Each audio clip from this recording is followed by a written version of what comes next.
सभी भक्तात्माओं से प्रार्थना है कि आचार दासी चैनल को सब्सक्राइब कर ले, बेल आइकन को प्रेस करके ऑल नोटिफिकेशन ऑन कर ले ताकि आपको वीडियो मिल सके।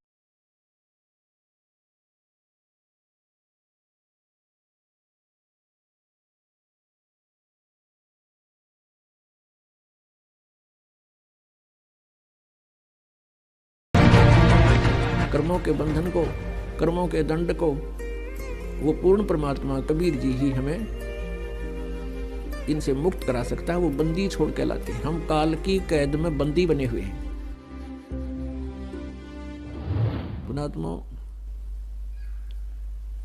प्रत्येक प्राणी का जिसको ये ज्ञान समझ में आ गया उसका परम कर्तव्य बनता है कि वो अपने संबंधित जितने भी भाई बहन, रिश्तेदार, रिलेटिव, फ्रेंड, मित्र, सखी, सहेली, उनको भगवान के विषय में जानकारी अवश्य दे, क्योंकि सभी ऐसे ही ज्ञानहीनता के कारण, तत्व ज्ञान की प्राप्ति के बिना वो अपना अनमोल मनुष्य जीवन बर्बाद करें। उनके पास बैठे, धीरे धीरे उनसे चर्चा करे, परमात्मा के विषय में जानकारी देवे, और हो सकता है कभी उसके भी भाग्य उदय हो जाए, कल्याण करवा दे। अपनात्मा परमात्मा बड़े दयालु हैं, बड़े उनकी रजा है प्रत्येक प्राणी पर, क्योंकि हम सभी प्राणी विश्व के एक ही भगवान की संतान हैं, और वो है परम अक्षर ब्रह्म। वो परम अक्षर ब्रह्म हमारा सबका मालिक है, सबका पिता है, और वो हमारे हित के लिए अपने सतलोक न छोड़ के सचखंड को त्याग कर यहाँ आता है। हमें सत भक्ति देने की चेष्टा करता है, और हमें बताना चाहता है कि तुम यहाँ गलत रह रहे हो, यहाँ तुम्हारा ठीक ठिकाना नहीं है। आज तुम संपत्ति को अपना मान रहे हो, आज आप संतान को अपना मान रहे हो, ये तुम्हारे धोखा है, भूल लगी है। आज आपकी मृत्यु हो जाती है, ना आपका परिवार है, ना आपकी संपत्ति है, तो ये आपका है कैसे? आपके ऊपर काल ने इतना प्रभाव डाल दिया कि जैसे किसी ने नशा कर रखा हो, तो वो कहीं भी रहे उस पर उसको कोई दुख नहीं होता। कष्ट तो हो रहा है, लेकिन वो महसूस नहीं कर रहा कि मैं सचमुच या गंध में पड़ा हूँ। जैसे कोई शराब पी के और बाहर गंद स्थान पर पड़ा है, कुर्डियों पर पड़ा है, गली में पड़ा है, और उसको कोई उठाने की भी चेष्टा करता है कि तू उठ ले भाई, यहाँ गलत पड़ा है, तो वो कहता छोड़ दे, मौज हो रही है। तो वो मौज है, उसने मौज है, वो गंद में पड़ा है। तो ऐसे ही हम इस काल के लोक में ऐसे नशे में, गंद में पड़े हैं।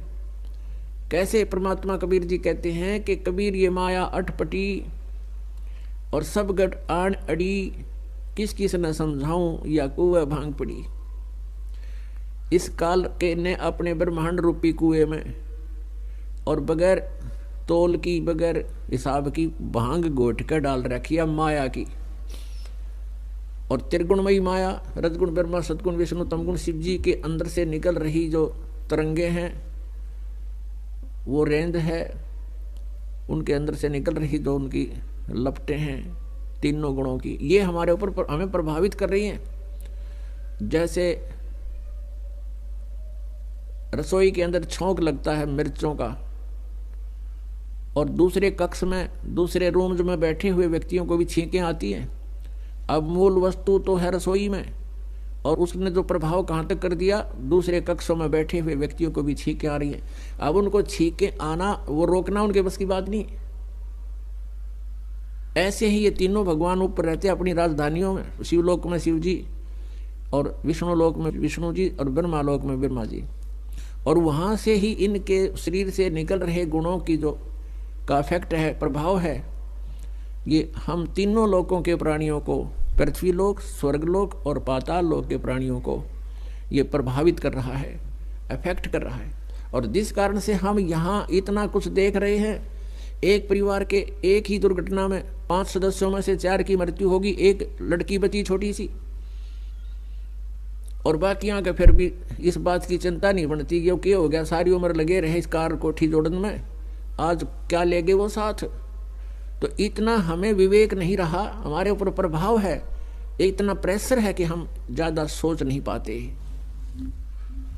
और हम भी फिर उसी प्रोसीजर में बाई फोर्स जोड़ दिए जाते हैं।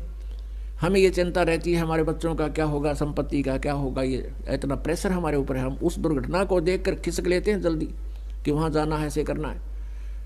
तो ये जीव के बस की बात नहीं है, ये तो परमात्मा के इस ज्ञान से और फिर इन परमात्मा परमेश्वर कबीर जी द्वारा बताए गए साधना से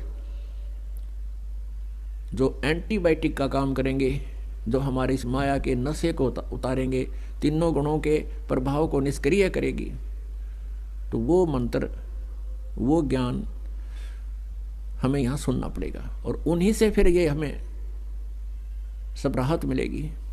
तो परमेश्वर आकर हमें बताते हैं, वो स्वयं आकर बताते हैं कि झूठे सुख को सुख कहे, ये मान रहा मन मोदे, ये सकल तभी ना काल का, कुछ मुख में कुछ गोदे।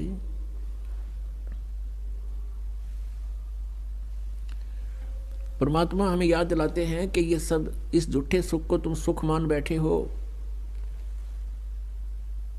इसको तुम सुख मान रहे हो, सुख नहीं है, ये तो तुम्हारी जंजीर है जो जिनसे तुम्हें बांध रखा है। इन जंजीरों को तुम नहीं तोड़ सकते। कर्मों के बंधन से, कर्मों के बंधन रूपी जंजीर हमारे यहाँ बांध रखी है, बेड़ियां डाल रखी है। तो इन बेड़ियों को कबीर परमेश्वर ही काट सकता है। कर्मों के बंधन को, कर्मों के दंड को वो पूर्ण परमात्मा कबीर जी ही हमें इनसे मुक्त करा सकता है। वो बंदी छोड़ के लाते हैं। हम काल की कैद में बंदी बने हुए हैं और बंदी को केवल इस काल के रूप में, लोक में फंसे हुओं को केवल कबीर परमेश्वर वो बंदी छोड़ है, वो हमें यहाँ से छुड़वा के कर्मों के हिसाब किताब को पैरेलल करके समांतर कर देगा, माइनस कर देगा और फिर सतलोक ले जाएगा। क्योंकि हमारे संचित कर्म बहुत घने हैं। यहाँ पुण्य और पाप दोनों ही अलग अलग जमा होते हैं प्राणी के, और पुण्य के प्रभाव से स्वर्ग मिलता है, स्वर्ग में देवपद प्राप्त हो जाता है। जब आपके पुण्य क्षीण हो जाते हैं उसके बाद फिर आपको 84 लाख योनियों में पाप भोगने के लिए भेजा जाता है, नरक में भी जाना पड़ता है। और जब एक पूरा राउंड 84 लाख योनियों का लग जाता है तब कुछ पुण्य शेष रख लिए जाते हैं, वो नेक्स्ट जीवन में आपको एक मनुष्य जीवन टर्न वाइज फिर मिल जाता है। और उस मनुष्य जीवन में यदि कोई संत नहीं मिला, सत भक्ति नहीं की, तो बैटरी चार्ज हो को नहीं, और बैटरी चार्ज नहीं होगी यानी पुण्य संग्रहित नहीं होंगे, तो फिर 84 लाख योनिया में तुरंत चला जाएगा। तो पुण्यात्माओं, सत्संग में आने से एक तो आने वाले कर्मों के दंड कटेंगे, क्योंकि पुण्य से सुख होता है, पाप से दुख होता है, पाप से संकट होते हैं। और जिस पाप से संकट होने हैं भविष्य में, और वो पाप ही नष्ट कर दिया जाए तो फिर संकट नहीं होते। तो केवल एक ही परमात्मा है, परम अक्षर ब्रह्म, वो पूर्ण ब्रह्म सत्य पुरुष, जो हमारे पापों के दंड कर्म को, पाप कर्म के दंड को यानी भोग को वो नाश कर सकता है। और वो भी उसने विधान बना दिया कि जो ये सत भक्ति परम संत से लेकर नियमित रहेगा, मर्यादा में रहता हुआ कर साधना करता रहेगा, तो उस प्राणी के वो संकट दूर होंगे। अब प्रत्येक प्राणी अपने अपने कर्मानुसार अपने कर्म भोग रहा है। 84 लाख योनियों में जो प्राणी है वो तो सीधे ही अपने कर्म भोग रहे हैं, और जो मनुष्य जीवन प्राप्त है उनको एक और चांस दे दिया जाता है कि इस जीवन में तुम अपने शुभ और कर सकते हो। यहाँ शुभ तो करने से होंगे, अशुभ अपने आप हो जाते हैं। इस काल के लोक का यो ऐसा क्षेत्र है, यही व्यवस्था है।